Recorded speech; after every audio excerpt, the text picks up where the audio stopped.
Bonjour et bienvenue à Voyage Louise Drouin. Mon nom est Dino Riccio. J'ai le privilège de vous présenter aujourd'hui une magnifique croisière Ponant au Japon, en avril 2017. Alors, quand on parle d'une croisière Ponant au Japon, eh bien, vous avez certainement deviné que ce sont les magnifiques bateaux français Le Ponant. Les bateaux Le Ponant sont de petits bateaux de 260 personnes à bord et qui nous permettent d'avoir un service exclusif avec le personnel.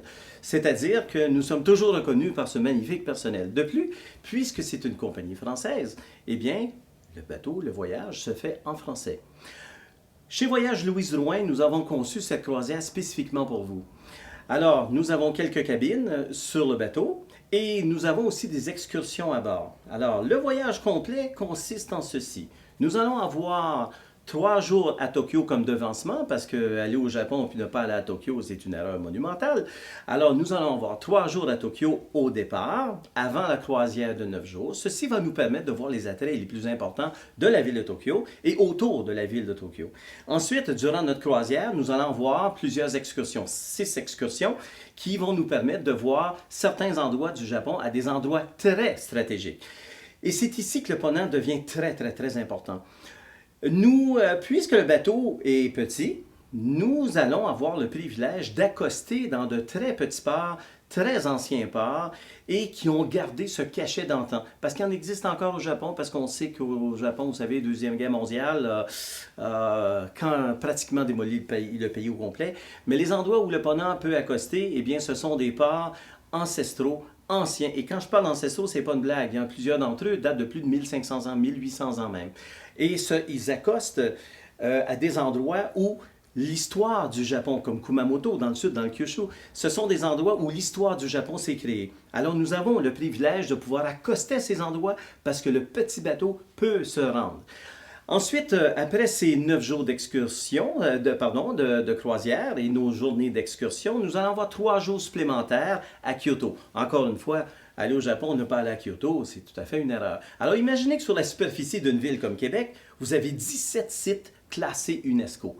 Alors, 17 sites classés UNESCO, puis on ne parle pas de n'importe quoi, ce sont des sites qui sont classés UNESCO et ce sont des sites qui ont 400, 500, 800 ans, 1000 ans dans certains cas. Alors, ce sont des endroits magiques que vous voyez sur des cartes postales, mais nous allons les voir à un moment bien spécifique. De plus, vous remarquez que je vous ai dit à 2 reprises que c'est avril 2017. Que se passe-t-il en avril 2017?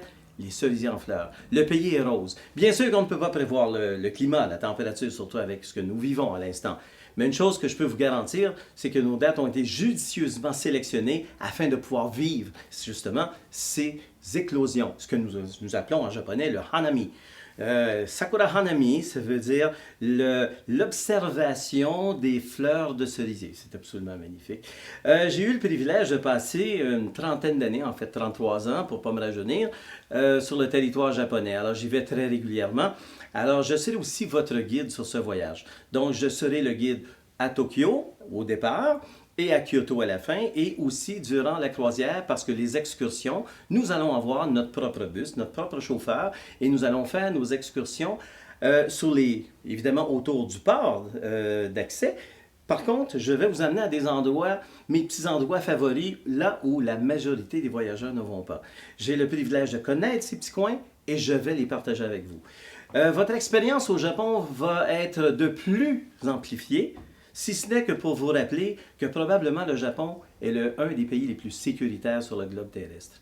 Alors, nous allons au Japon en paix d'esprit. Un autre avantage, voyager avec le Ponant, en français, bien sûr, cuisine occidentale française, et le jour, durant nos excursions, c'est certain que moi, je vais vous alimenter de pleines bonnes choses japonaises. Mais le matin et le soir, nous allons profiter des grandes cuisines du Ponant, donc en français. Donc, vous ne serez pas trop bousculés, et c'est bien parce que la croisière complète se fera en français, selon nos besoins, selon ce que nous vivons, nous comme Québécois, en français.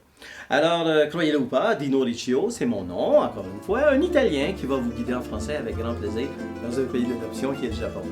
Je vous remercie.